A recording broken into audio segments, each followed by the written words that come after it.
In this research project, we got to explore how Eagle Scouts and their projects affect their local communities. We had the privilege of speaking to 3 seniors at Tunkhannock High School who recently received their Eagle Scout Awards. Along with the interviews with the Eagle Scouts themselves, we also got to speak to some other high school students who had experiences with the projects within our local community. As a group, we decided to research Eagle Scouts a little bit more in depth, and we found out that the numbers of Eagle Scouts in the U.S. have continued to increase since 1912, and this graph is illustrating just that. Because of these numbers, we decided it would be really interesting to learn about how Eagle Scouts have an impact within our own community and learn about the positive effects.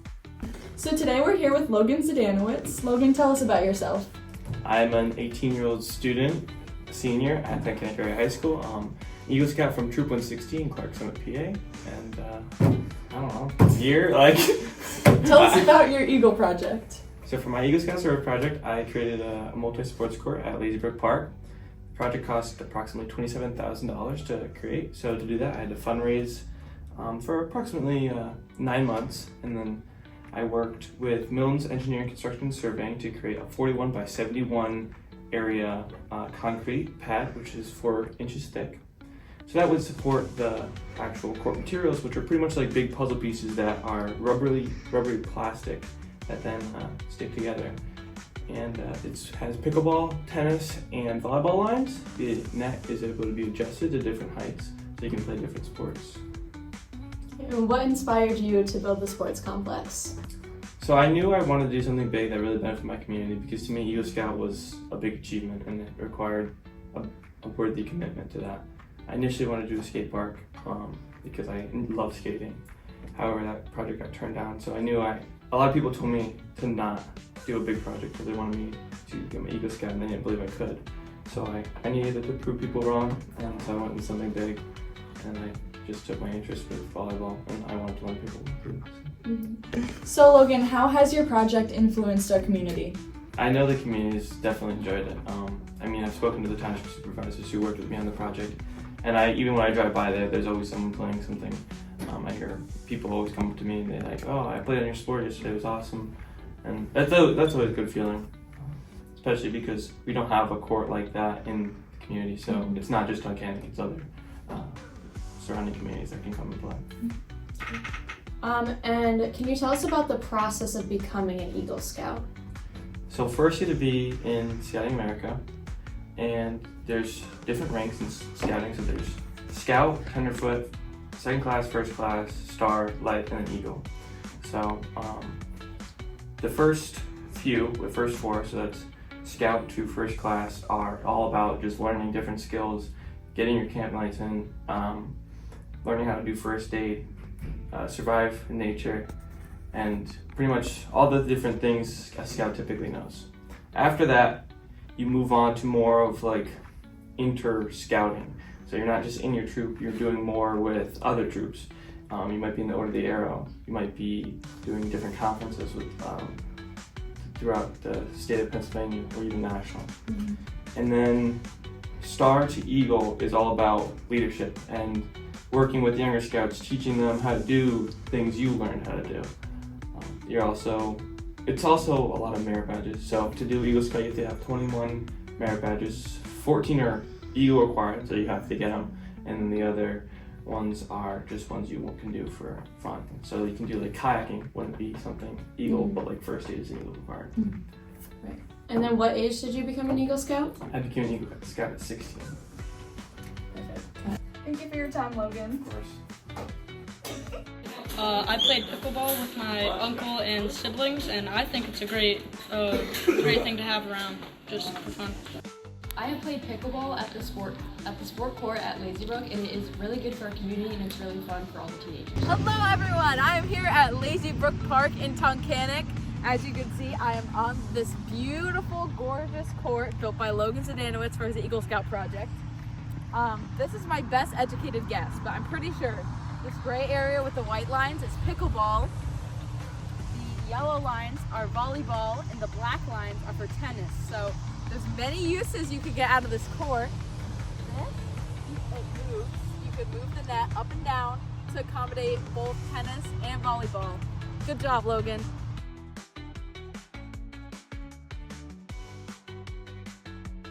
Our next stop is going to be visiting the bat houses at Lazy Brook, and these were installed by Alan Baker. So here's his interview.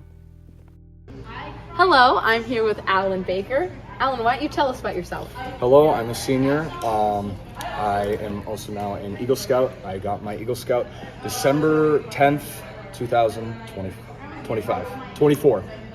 Yeah. I forgot what year. And my Eagle Scout project was building bat houses. Alan, what inspired you to put the bat houses in Lazy Brook? So one time while at Lazy Brook, I was with some friends, and then a mosquito bit me, and obviously slapping my neck to get rid of it. I then it hit me because I was still trying to think of my Eagle Scout project. So I looked up how to get rid of mosquitoes, and one of the answers was bats. And I also realized the bat population was going down, especially in Lazy Brook. So I decided if I built some bat houses, it would keep most of the bats alive. They'd have an easy way to keep having more bats, and the mosquito population would go down, so we would get less diseases. How has your project influenced the community? How has your project impacted our community?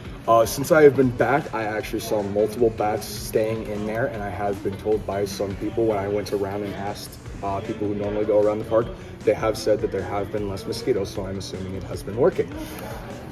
How old were you when you became an Eagle Scout? When I became an Eagle Scout, I was 17 years old.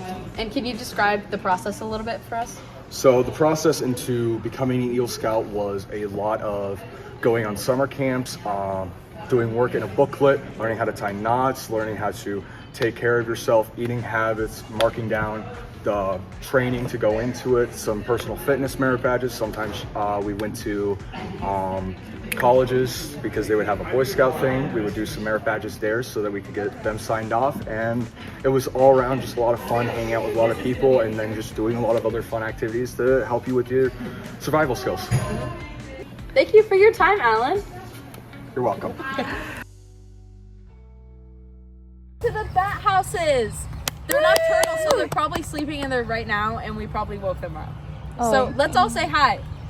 Hi. Now, from our personal experience at the park, this was a day where it could have been buggy, it could have been, mosquito heavy because of the rain, and it was starting to become evening, but we did not experience any mosquitoes. We had no bug bites by the end of it, so from our experience, we can say that these bat houses are doing their job. After our trip to the park, we headed back to the high school where we sat down with Zach McBain and interviewed him about his experience as an Eagle Scout. Okay, so now we are with Mr. Zach McBain. Hi. Hi. He is a senior here at Tunkhannock Area That's High right. School. Yes. Mm-hmm. And Zach, can you tell us what inspired you to build your project, and tell us a bit about your Eagle Scout project? Absolutely. So my mom is on the school board, and so I've always been really involved with the school, and I really try to get as involved as I can. So when I knew I had to make my Eagle Scout project, I really wanted to be something that would benefit the community and mostly the school because of how involved I've been. So that really got me around to knowing I wanted to do something with the school. And then when COVID happened, how we started using the courtyards for more outdoor classrooms and lunches. And that made me but after COVID, we kind of stopped doing that, and then they were just empty. Mm-hmm. So that really made me want to do something to fill those courtyards. So what better than an outdoor classroom, a space where any subject could go out and just get a breath of fresh air and really take in the environment. That is wonderful. Yeah, and how do you think that this outdoor classroom that you're talking about is going to influence our school community? Well, I've noticed that already there have been lots of people using it and really getting more engaged and people more excited to go outside, mm-hmm. which has really brought something new to this building that already has a lot going for it. Definitely. So I think it also really opens the door for more stuff to use the courtyards for, and really just a starting point to continue to advance our outdoor aspect of the school. Yeah, that's really awesome. And can you tell me about the process of becoming an Eagle Scout and getting that, obtaining that, and then the process of the project? Can you tell me about that a little bit? Absolutely. So you start out, there's several ranks you have to work your way up through. Mm-hmm. Scout, Tenderfoot, second class, first class, Star, Life, and then Eagle. Mm-hmm. and all of them have a certain amount of requirements for each of them that you have to check off and get signed off by different scout leaders and other older members. And then once you increase through the ranks, they become more difficult.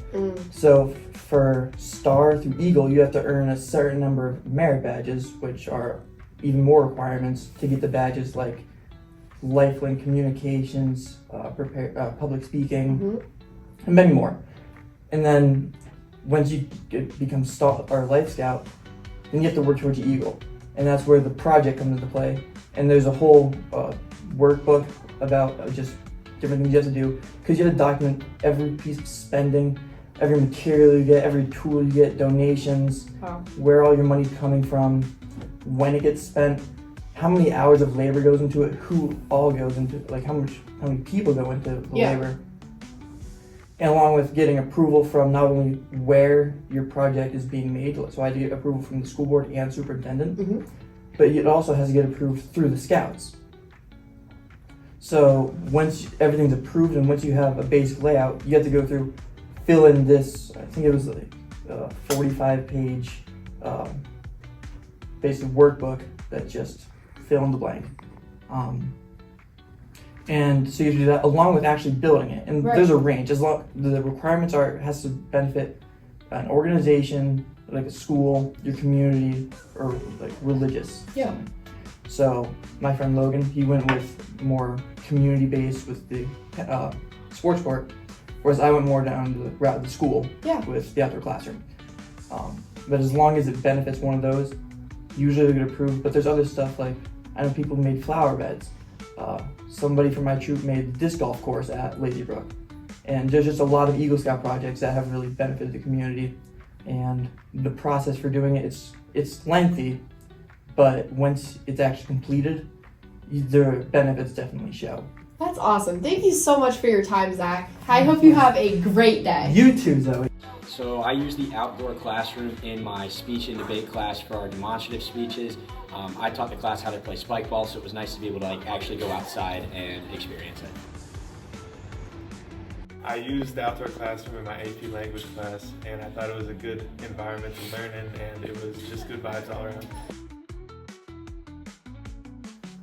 After visiting all 3 of these Eagle Scout projects and talking to people who have firsthand experience not only with creating them, but with their effects within the community, we can say for certain that Eagle Scouts and their projects are an amazing part of a local community, and we hope to see the numbers continue to grow as the years go on.